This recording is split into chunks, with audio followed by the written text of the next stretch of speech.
आइए आपको सीधे ले चलते हैं देवरिया के सलेमपुर, जहां सीएम आदित्यनाथ योगी बोल रहे हैं। श्री रविंद्र कुशवाहा जी, माननीय सांसद बलिया श्री भरत सिंह जी,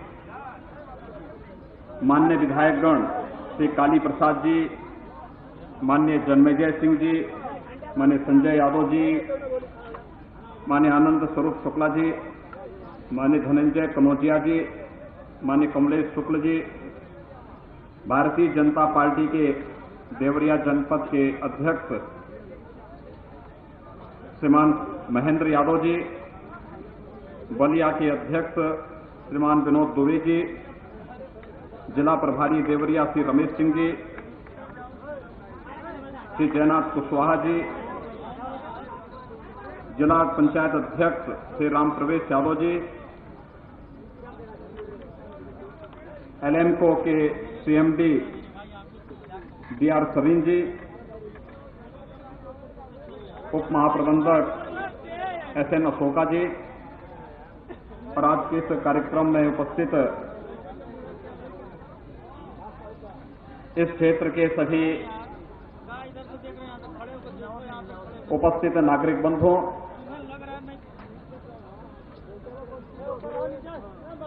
मैं आदरणीय प्रधानमंत्री जी और अपने केंद्रीय सामाजिक न्याय और अधिकारिता मंत्री माननीय थावरचंद गहलोत जी का अभिनंदन करता हूं,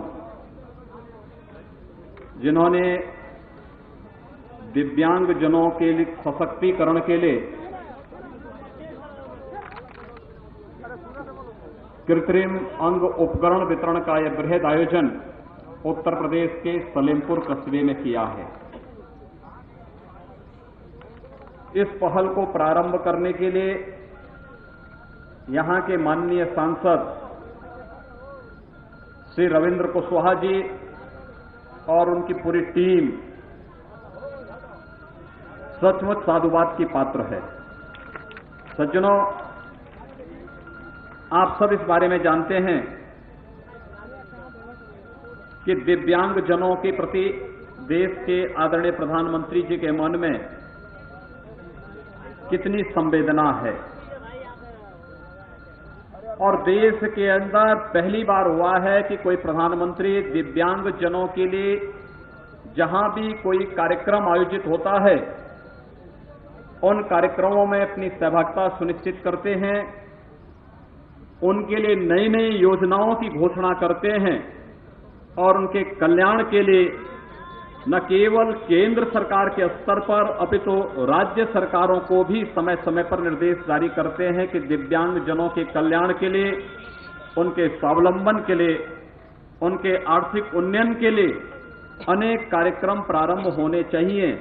और इसलिए आदरणीय प्रधानमंत्री जी की भावनाओं के अनुरूप ही आज एक कार्यक्रम सलेमपुर संसदीय क्षेत्र देवरिया और बलिया के सभी दिव्यांगजनों के सशक्तिकरण के उद्देश्य से भारत सरकार की ओर से आयोजित किया गया है।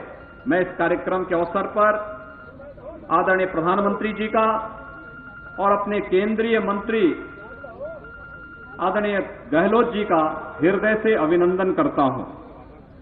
मुझे प्रसन्नता है कि आज इस क्षेत्र के 1032 लाभार्थी जो पूर्व में चिन्हित हैं, उन्हें सहायक यंत्र और उपकरण वितरित होंगे। लगभग 74,86,000 रुपए की लागत से ये उपकरण यहां पर थोड़ी देर में वितरित होने प्रारंभ होंगे। उत्तर प्रदेश सरकार के हमारे मंत्री श्री ओम प्रकाश राजभर जी भी इस अवसर पर यहां पर उपस्थित हैं। उत्तर प्रदेश सरकार ने भी यह निर्णय लिया है कि आदरणीय प्रधानमंत्री जी की भावनाओं के अनुरूप दिव्यांगजनों के सशक्तिकरण के लिए उत्तर प्रदेश सरकार पूरी संवेदनशील तरीके से कार्य करेगी।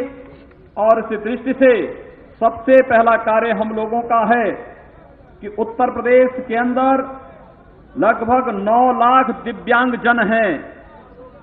अब तक उनको मात्र 300 रुपए की मासिक पेंशन मिलती थी। उत्तर प्रदेश सरकार इस मासिक पेंशन की राशि को बढ़ाकर के 500 रुपए करने जा रही है। मैं इस अवसर पर आप सबको बधाई देता हूं और अपनी शुभकामनाएं देता हूं। इसके अलावा अन्य तमाम कार्यक्रम उत्तर प्रदेश सरकार लेकर के आने वाली है। सज्जनों, मैं जानता हूं कि उत्तर प्रदेश के अंदर कार्य संस्कृति को सुधार आने में कुछ समय लग सकता है, लेकिन सुधार अवश्य होगा। मैं लखनऊ में रहता हूं। लखनऊ में भी पीड़ित जनता लगातार जनता दरबार में आ रही है और आज मैं प्रातः काल से गोरखपुर में हूं। तो गोरखपुर में भी जब तक मैं था लगभग 12 बजे तक लगातार जनता आकर के अपनी समस्याओं को रख रही थी और इसलिए हम लोगों ने तय किया है कि हम लोग थाना दिवस और तहसील दिवसों को केवल एक औपचारिकता नहीं बनाएंगे, बल्कि समाधान दिवस के रूप में इन दिवसों को मजबूत करेंगे और न केवल दिव्यांग जनों के सभी समस्याओं का। अभी तो किसी बेरोजगार नौजवान को अपना आय प्रमाण पत्र बनाना हो, किसी को अपनी जाति प्रमाण पत्र बनाना हो, किसी को अपना मूल निवास प्रमाण पत्र बनाना हो, किसी को अपने अन्य किसी सरकारी कार्य का समाधान तहसील के स्तर पर करना हो, एक ही दिन में एक ही छत के नीचे हम लोग ये सारे कार्य तहसील दिवस के अंदर समाधान करवाने की व्यवस्था करने जा रहे हैं। जनता को भटकना नहीं पड़ेगा, जवाबदेही सुनिश्चित होगी। प्रत्येक स्तर पर इस समस्या का समाधान का मार्ग हम लोग निकालेंगे और इस दृष्टि से उत्तर प्रदेश सरकार ने कहा है कि हम हर उस व्यक्ति की आवाज सुनेंगे जो जनता के कल्याण के उत्तर प्रदेश सरकार के इस अभियान के साथ अपने आप को जोड़ेगा। यहां पर पीछे बैठी हैं आंगनबाड़ी और की कार्यकर्ते और आशा बहुएं, वे निश्चिंत रहें। हम लोगों ने 120 दिन का समय मांगा है, आप लोग आराम से बैठ जाइए। 120 दिन के अंदर आपकी समस्या का कोई समाधान अवश्य निकलेगा। यह सरकार समाधान करने के लिए आई है। यह सरकार जनता की समस्याओं का समाधान करने के लिए कृत संकल्पित है। हम लोगों को जनता की, समाज के अंतिम पायदान पर खड़े हुए व्यक्ति की समस्या का समाधान करना है और इस दृष्टि से उत्तर प्रदेश में भारतीय जनता पार्टी सरकार का संचालन कर रही है। आपको परिवर्तन नजर आया होगा। कानून व्यवस्था में पहले की तुलना में कुछ परिवर्तन दिखाई दे रहा होगा। किसानों की समस्याओं के त्वरित समाधान के लिए की गई अब तक की कार्रवाई ये आपके सामने होगी।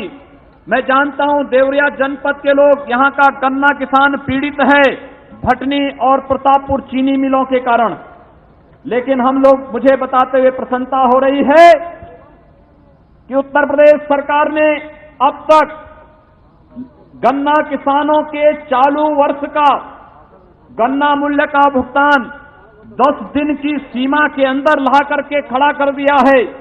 कुछ चीनी मिले हैं जिनका भुगतान अभी नहीं हो पाया है, हम लोगों ने उन्हें एक समय सीमा के अंदर भुगतान करने के लिए चेतावनी दे दी है और मुझे विश्वास है कि उस चेतावनी के अंदर ही गन्ना किसानों के गन्ना मूल्य का भुगतान सभी चीनी मिलें करेंगी, तो पिछला गन्ना मूल्य का भुगतान भी होगा। 5500 करोड़ रुपए का गन्ना मूल्य का भुगतान हम लोग अब तक कर चुके हैं।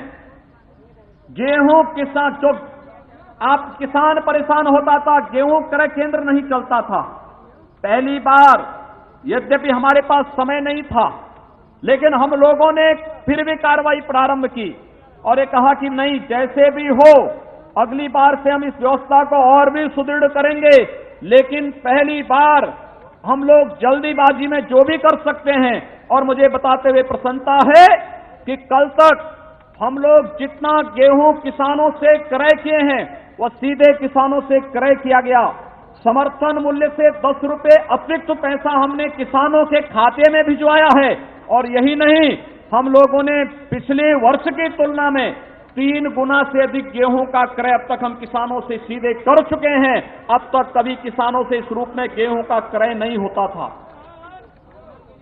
सज्जनों, हम लोगों ने प्रयास किया है उत्तर प्रदेश के अंदर उत्तर प्रदेश की एक पहचान बन चुकी थी। उत्तर प्रदेश के बारे में एक बात आती थी कि उत्तर प्रदेश की सीमा वहां से प्रारंभ होती है जहां से गड्ढा युक्त सड़कें प्रारंभ होती हैं।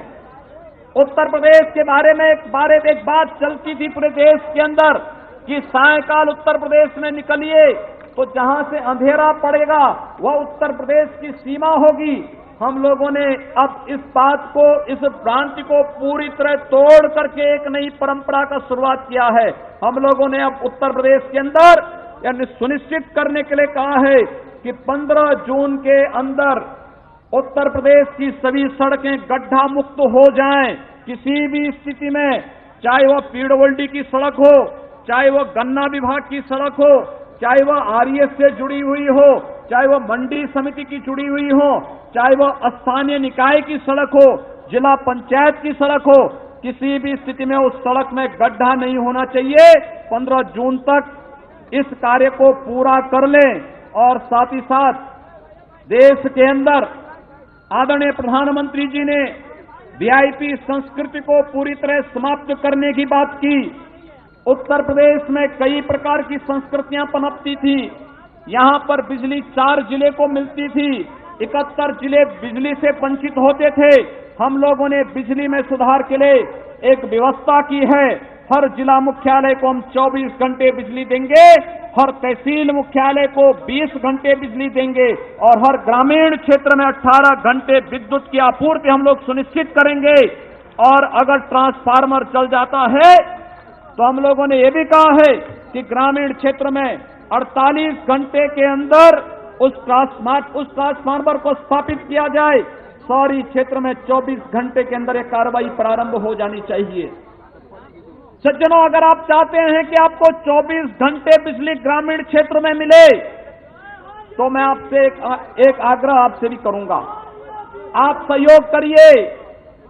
जहां से लाइन लॉस कम होगा, जिन क्षेत्रों में बिजली चोरी जितनी कम होगी और नहीं के बराबर होगी, वहां पर भी हम 24 घंटा बिजली देने को तैयार हैं। अब आप तय कर लीजिए, बिजली का कनेक्शन लीजिए। गरीबी रेखा के नीचे जीवन यापन करने वाले परिवारों को, चाहे वो शहर में हो या ग्रामीण क्षेत्र में हो, उनको निःशुल्क कनेक्शन मिलेगा। लेकिन महीने में जितनी बिजली उनके द्वारा खर्च की जाएगी, कम से कम उतनी राशि उनको बिल के रूप में जमा करनी होगी। और शेष लाभार्थियों से भी मैं कहूंगा, आप बिजली का कनेक्शन लें।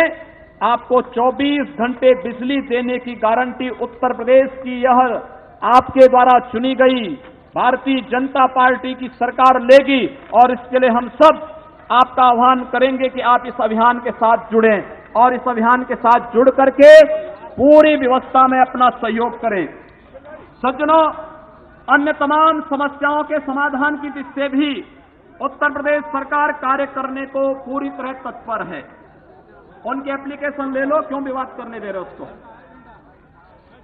आराम से एप्लीकेशन ले लो उनकी। बंधुओं, हम लोग इस बात के लिए कृत संकल्पित हैं, उत्तर प्रदेश में अब कानून का राज होगा। उत्तर प्रदेश में अराजकता पैदा करने की छूट, फैलाने की छूट किसी को नहीं मिलेगी।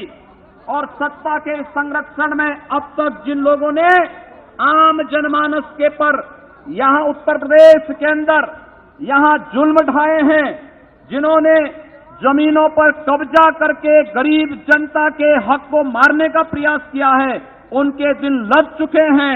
अब उत्तर प्रदेश के अंदर किसी गरीब और किसी किसान की भूमि पर कोई माफिया कब्जा नहीं करने पाएगा। और अगर कब्जा किसी ने किया तो फिर कानून उस पर बहुत सख्ती के साथ कार्रवाई करने के लिए कृत संकल्पित है। हम लोग इस मामले में किसी प्रकार का कोई समझौता नहीं करने वाले हैं। मेरा केवल आपसे एक आग्रह होगा, मेरे पास प्रातःकाल गोरखपुर में भी देवरिया जनपद गन्ना समिति के पदाधिकारी मिले थे। श्री नीरज साई जी के नेतृत्व में उन लोगों ने मुझे कुछ ज्ञापन दिए हैं। प्रतापपुर चीनी मिल की समस्या के बारे में उन्होंने कहा, भटनी चीनी मिल बेच दी गई औने पौने दाम पर। लेकिन मैं आपको इस बात का आश्वासन देना चाहता हूं, पूर्वी उत्तर प्रदेश की अर्थव्यवस्था की रीढ़ है यहां की चीनी मिलें। यहां की चीनी मिलों को कैसे हम प्रारंभ कर सकें, इस पर हम लोगों ने एक हाई पावर कमेटी तैयार की है और वह कमेटी शीघ्र ही अपनी रिपोर्ट देने जा रही है। हम उस कमेटी की रिपोर्ट के साथ शीघ्र ही कार्रवाई करते हुए उत्तर प्रदेश के अंदर चीनी उद्योग के पुनरुद्धार की एक नई नीति के साथ आने वाले हैं। हम लोगों ने प्रतापपुर चीनी मिल के प्रबंधन से भी इस बात को कहा है कि जैसे भी हो प्रतापपुर चीनी मिल को चालू रखने की व्यवस्था करो। भटनी और आदि चीनी मिलों को जो औने पौने दाम पर बेची गई हैं, हम उसकी पूरी रिपोर्ट तलब कर रहे हैं और इस मामले में इन संपत्तियों को औने पौने दाम पर बेचने वाले लोगों के खिलाफ आने वाले समय में सख्त कार्रवाई की जाएगी। जिन्होंने यहां के किसानों के साथ खिलवाड़ किया है, उन लोगों को किसी भी स्थिति में उत्तर प्रदेश की सरकार बख्शेगी नहीं। मुझे केवल आपसे एक बात का अनुरोध करना है कि हम लोग पूर्वी उत्तर प्रदेश में एक कार्य के लिए हमेशा पीड़ित रहते हैं। वह मौसम आ रहा है बरसात का, इंसेफ्लाइटिस से बड़े पैमाने पर यहां मौतें होती हैं। यहां का नौजाद और यहां के बच्चे असमय काल के गाल में समा जाते हैं। इंसेफ्लाइटिस का कारण क्या है? इंसेफ्लाइटिस का कारण है उत्तर प्रदेश, पूर्वी उत्तर प्रदेश के अंदर हम लोगों ने साफ सफाई पर ध्यान नहीं दिया। हम लोग प्राकृतिक संसाधनों की दृष्टि से प्रकृति ने अपार कृपा यहां की है।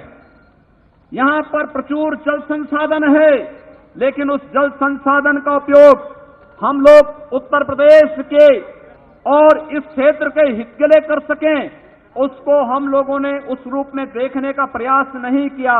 और यही कारण है कि यहां पर हम लोगों ने जितने भी जल के स्रोत थे, जितने गांव में जल संरक्षण के तालाब थे, उन सबको गंदा कर दिया। गांव का पूरा गंदा पानी गांव के तालाब में उड़ेल दिया और फिर वही गंदा जल जब हैंडपंप के माध्यम से कोई व्यक्ति, कोई बच्चा पीता है, इंसेफ्लाइटिस से पीड़ित होता है। गंदगी में मच्छर पैदा होते हैं, उससे इंसेफ्लाइटिस होती है, डेंगू होता है, चिकनगुनिया होता है, कालाजार होता है, मलेरिया होती है और ये बीमारियां लगातार फैलती जा रही हैं। मेरा आप सबसे आग्रह होगा, आदरणीय प्रधानमंत्री जी ने 2 अक्टूबर 2014 को पूरे देश के अंदर एक अभियान की शुरुआत की थी, वह था स्वच्छ भारत अभियान। स्वच्छ भारत अभियान के साथ हम आगे बढ़ें, अपने गांव की नदी को, गांव के नाले को, गांव के तालाब को प्रदूषित न होने दें। प्रदूषित हैं तो प्रदूषण से मुक्त करें। गांव को स्वच्छ और सुंदर बनाए रखने में अपना योगदान दें। ग्राम प्रधानों के साथ मिलकर के नव युवक मंगल दल के माध्यम से वहां पर कार्य प्रारंभ करें और पूरे प्रदेश के अंदर स्वच्छता का एक अभियान प्रारंभ अगर हम कर देंगे तो स्वच्छता रहेगी तो हर मनुष्य स्वस्थ रहेगा और उत्तर प्रदेश की 22 करोड़ जनता स्वस्थ रहेगी तो पूरे भारत को स्वस्थ बनाने में उत्तर प्रदेश न केवल आगे आ सकता है, अभी तो पूरे देश को सशक्त बनाने में अपनी भूमिका का निर्वाह भी उत्तर प्रदेश करेगा, क्योंकि देश का सबसे बड़ा प्रदेश उत्तर प्रदेश है। और इसलिए मेरा आप सबसे आह्वान होगा, अपने गांव, अपने कस्बे, अपने वार्ड में हम लोग स्वच्छता अभियान को युद्ध स्तर पर प्रारंभ करें। अगर हमें इंसेफ्लाइटिस जैसी बीमारियों को अंकुश लगाना है तो हम लोग उसको पूरी तरीके से रोकें। मैं यहां पर जब आया, माननीय सांसद जी ने इस क्षेत्र की अनेक समस्याओं का मुझे दिया है, मैं उन सबको संज्ञान में ले रहा हूं और उत्तर प्रदेश सरकार इन सभी समस्याओं को संवेदनपूर्ण ढंग से इन सभी समस्याओं का समाधान करने का मार्ग निकालेगा। आज के इस अवसर पर जिन दिव्यांग जनों को सशक्तिकरण के लिए भारत सरकार की ओर से यह उपकरण प्रदान हो रहे हैं, मैं उन्हें बधाई देता हूं। वे स्वावलंबन का मार्ग प्रशस्त करें। उत्तर प्रदेश सरकार इस मामले में उनका सहयोग करने को तैयार है। जो लोग अभी बचे होंगे, अभी अनेक कैंप हमारे प्रारंभ होंगे, उनके माध्यम से भी आपको इस प्रकार की सुविधाएं मिलेंगी। और मैं जिला प्रशासन से भी कहूंगा कि जिन दिव्यांगजनों के अब तक पेंशन नहीं बन पाए हैं, उनके पेंशन बनाने की कार्रवाई प्रारंभ हो जाए।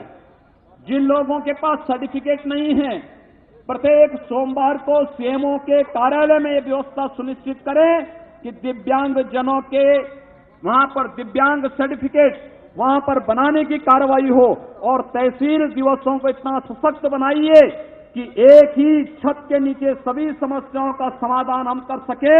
इस प्रकार की स्थिति हम सब पैदा करें। आज के इस अवसर पर बस इतना ही कहते हुए मैं श्री रविंद्र कुशवाहा जी और उनकी पूरी टीम को इस कार्यक्रम को आयोजित करने के लिए आदरणीय गहलोत जी को देवरिया जनपद की सलेमपुर क्षेत्र में आमंत्रित करने के लिए हृदय से साधुवाद देते हुए आप सबके प्रति अपनी शुभकामनाएं व्यक्त करते हुए वाणी को देता हूं विराम। धन्यवाद। जय हिंद। ये है एबीपी न्यूज, आपको रखे आगे।